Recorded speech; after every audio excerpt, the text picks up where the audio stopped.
रहमान नौशाद हमारा नाम है और हम सब में बड़े बेटे हैं नौशाद साहब के, जो म्यूज़िक डायरेक्टर, जो बहुत ही माने हुए म्यूज़िक संगीतकार थे, म्यूज़िक डायरेक्टर थे, कंपोज़र थे। एक और नौशाद साहब को क्रेडिट जाता है, यानी हम तो ये खुद नहीं बोल रहे हैं, यानी कि ये तो रिकॉर्ड है उनका।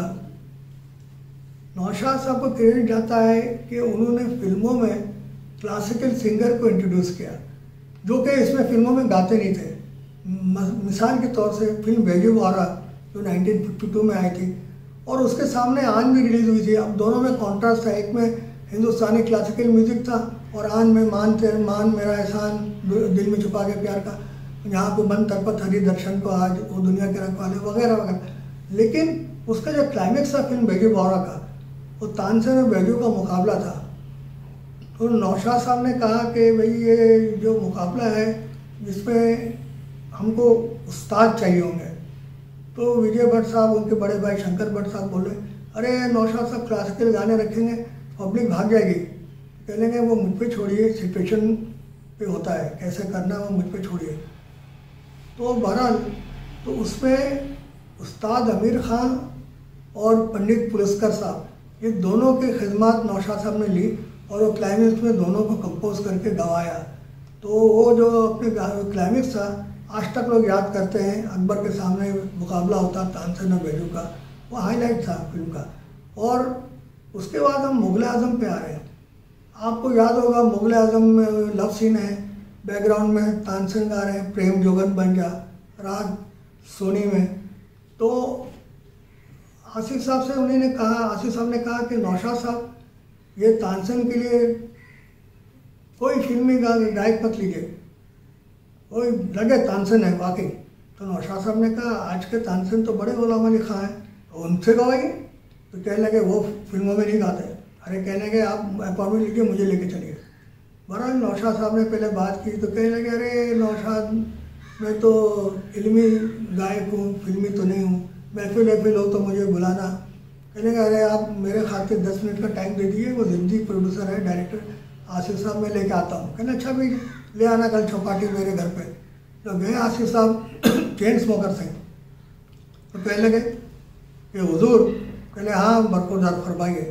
अब नौशाद साहब ने इंट्रोड्यूस किया कि मुगलिया दौर की आलीशान फिल्म बना रहे हैं, उसमें अकबर का किरदार है, शहजादा सलीम भी है, अनारकली भी है और तानसेन का भी किरदार है। तो तानसेन के जो प्लेबैक है ये चाहते हैं कि आप गाएं। कहने लगे अरे भाई मैं नहीं गाता, मैं तो महफिलों में सिंगर हूँ, गायक हूँ, फिल्मों में मैं आज तक नहीं गई, ना गाऊँगा। आसिफ साहब ने कहा हुजूर गाएंगे आप? तो कहने लगे कि भाई मैं नहीं गाऊँगा, चलो कुछ और बातें करो। कह रहे नहीं हुजूर मैं जिस काम के लिए आया पहले उसका फैसला, गाएंगे आप? तो बार बार जब कहने लगे गाएंगे आप, तो बड़े गुलाम अली खां साहब ने नौशाद साहब को कहा अरे नौशाद ज़रा इधर आना। तो बालकनी भी लेके गए और कहने लगे भाई ये किस जिद्दी और फूल को पकड़ के लाए, मैं कह रहा हूँ मैं नहीं गाऊँगा और वो कहे जा रहे हैं कि आप ही गाएंगे, क्या है? तो कहने लगे मैं कुछ ऐसी रकम बोल दूँ उल्टे पैर भाग जाए। तो कहने लगे हुजूर वो आपको हक है। तो कहने लगे लेकिन नौशाद साहब कहने लगे नुकसान मेरा ही होगा। तुम्हारा कैसे नुकसान होगा? कहने मुझे जो मौका मिलेगा कि आपको गंवाने का वो मैं खो दूँगा। अरे कहने लगे आओ तमाशा देखो, ठीक है मैं गाऊँगा लेकिन मौका। तो कहने लगे हुजूर हुक्म कीजिए। आसिफ साहब कहने लगे यानी रकम। तो उस वक्त बड़े बड़े सिंगर जो थे 250-300 से 500 रुपये लेते थे एक गाने के। तो बड़े गुलाम अली खां साहब ने बोला कितने गाने हैं? कहने 2 हैं। कहने मैं एक गाने की रकम 25,000 लूँगा। तो आसिफ साहब जोर से ठट्टा मार के हंसे। तो बड़े गुलाम अली साहब भी घबरा गए, नौशाद साहब को देखने लगे, कहने लगे और हंस के कहने लगे फिर हुजूर बस यही? अरे आप तो अनमोल हैं, आपको अपनी कीमत नहीं मालूम। कहले ये रहा 50% एडवांस, और टेबल पे रख दिया 50% एडवांस और कहा कि अब तो आप गाएंगे, आपकी रकम मैंने कबूल की, आपको मिल जाएगी। 2 बात तो उसमें 2 बातें नहीं होंगी। तो कहा नौशाद साहब आप तैयारी कीजिए। तो इस तरह से मुग़ल आज़म में बड़े गुलाम अली खां साहब को गवाया। और उसके बाद उन्होंने एक्सपेरिमेंट बहुत किए, जैसे एक उड़न खटोला में गाना था मोरे सैया जी उतरेंगे पार हो, ठुमरी अंग है, लेकिन कोई उसको अभी कह नहीं। उसमें उन्होंने एक्सपेरिमेंट ये किया कि कॉयर वॉइसेस इस्तेमाल की, ऑर्केस्ट्रा नहीं था, रिदम था। आप देखिए वो गाना तब वो वॉइसेस कर रहे, और उन्हीं ने कॉयर वॉइस का इस्तेमाल शुरू में किया। जादू फिल्म थी जो मियाँ कारदार साहब ने बनाई थी, लव ऑफ कारवान की कॉपी, तो उसमें कोई नहीं कह सकता है कि इन्हीं ने वेस्टर्न म्यूजिक कॉपी किया। और नौशाद साहब पहले शख्स थे जो लोग कहते हैं ना कि वेस्टर्न म्यूजिक के खिलाफ है, उन्हीं ने वेस्टर्न इंस्ट्रूमेंट इस्तेमाल किया, बहुत इस्तेमाल किया, और इतना किया कि बैकग्राउंड म्यूजिक में हमने, लेकिन हिंदुस्तानी रागों पे। और दूसरी बात यह है कि नौशाद साहब को क्रेडिट जाता है, उन्होंने मिनिमम म्यूजिशियन के साथ गाने रिकॉर्ड किए और हिट किए। फिल्म दीदार आपको याद होगा, दिलीप कुमार साहब, नरगिस जी, निम्मी जी और याकूब साहब थे, अशोक कुमार साहब थे। उस वक्त 51 में आई थी, मल्टी स्टार फिल्म थी, मल्टी स्टारर। उसमें गाने दो, नसीब दर पे तेरे आजमाना आया हूँ, या दूसरा गाना है हुए हम दिन के लिए बर्बाद, तबला हारूने में गाना आज तक हिट है। और इस तरह से मेरे महबूब जो फिल्म थी, 8 मिनट की वो नज़्म है, मेरे महबूब तुझे मेरी मोहब्बत की कसम, बस एक 2-3 इंस्ट्रूमेंट है, लेकिन आज तक वो नज़्म गाना जो है हीरो अपने पिक्चराइज किया राजेंद्र कुमार पे, बाद में हीरोइन पे साधना पे वो रिपीट किया, लता जी ने गाया, आज तक मकबूल हिट है।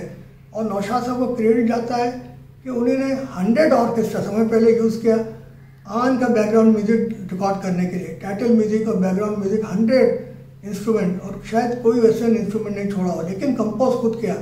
और उसके बाद जब मुग़ल आज़म की बात आती है, जिंदाबाद जिंदाबाद है मोहब्बत जिंदाबाद, तो उसमें 100 वॉइसेस उन्होंने कोरस के इस्तेमाल किए। आप वो गाना सुनिए तो 100 कोरस वॉइसेस इस्तेमाल किए उन्होंने। वो कहते थे कि अगर ज़रूरत नहीं है तो मैं क्यों इस्तेमाल करूँ, ज़रूरत है तो मैं ज़रूर करूँगा। और उसके बाद जब हम आते हैं कि वो इंटरफेरेंस, अगर एक बार उन्होंने कहानी सुन ली, हाँ कर दिया, तो कभी इंटरफेरेंस पसंद नहीं करते थे। वो डायरेक्टर से कहते थे आप गाने का सिचुएशन बता दीजिए, गाना लिखवा लीजिए। वो कभी ट्यून नहीं देते थे किसी लिरिक्स राइटर को, ना शकील साहब को, ना मजूर साहब को, ना कुमार साहब को, ना राजेंद्र कृष्ण साहब को, ना कमर जलालाबादी साहब को। वो खाली बोलते थे कि आप सिचुएशन समझ गए, आप लिख के लाइए, हम आपके ऊपर कैद नहीं लगाना चाहते, आप अच्छे से अच्छा गाना लिखिए, डायरेक्टर अप्रूव कर दे, उसके बाद मेरा काम है, मैं कंपोज करूँगा। आप मिसाल देते हैं, ना मिलता गम तो बर्बादी के अफसाने कहाँ जाते हैं, या तू मेरा चांद में तेरी चांदनी। अच्छा, ये गाने की भी एक बहुत अनोखी बात है। ये गाना जो था फिल्म दिल लगी का था, उसमें कारदार साहब की फिल्म थी, उसमें हीरो श्याम था, हीरोइन सुरैया थी, और उसमें विलन जो थे श्याम कुमार हुआ करते थे, कुमार लगाते थे, बॉडी बिल्डर थे, बहुत फिल्मों में काम किया। लेकिन नौशाद साहब ने इसमें भी एक अनोखा त्रिकोण संगम किया। फिल्म में तो जब गाना ये चलता है, तू मेरा चांद में तेरी चांदनी, सिंगिंग स्टार सुरैया अपनी वॉइस दे रही है, और जो श्याम जो हीरो है उसके लिए नौशाद साहब ने उस फिल्म में जो विलन थे श्याम कुमार साहब की वॉइस इस्तेमाल की हीरो श्याम के लिए। तो ये त्रिकोण संगम किया उन्होंने, तू मेरा चांद में तेरी चांदनी। और उसके अलावा श्याम कुमार साहब का एक और गाना था, वो भी उन्होंने अपने श्याम कुमार से रिकॉर्ड करवाया, विलन से, हीरो श्याम के लिए, ये जालिम ज़माना मुझको तुझसे छुड़ा रहा है, वगैरह वगैरह। अब रहा नौशाद साहब के relation with the producer and director, he had very cordial relation, but he never like interference. एक बार अगर हाँ कह दिया तो मजा ले, कोई इंटरफेयर करे, सिर्फ रिकॉर्डिंग पे आ जाए, चुपचाप बैठे, प्रोड्यूसर डायरेक्टर कोई भी हो, जरूरत नहीं करता था, और साउंड ट्रैक भेज देते थे और फिर वो पिक्चराइज कर देते थे। और बैकग्राउंड म्यूजिक का जो उनको गुण था, आप बैकग्राउंड म्यूजिक में बहुत मेहनत करते थे साहब। लोग कहते हैं मुझसे, हमसे पूछते हैं कि how do you rate your father as a music composer. हमने बोला दुनिया उनको मौसीकार आजम कहती है, एम्पायर ऑफ म्यूजिक कहती है, but you don't ask me, you ask the masses, they are the better people to answer.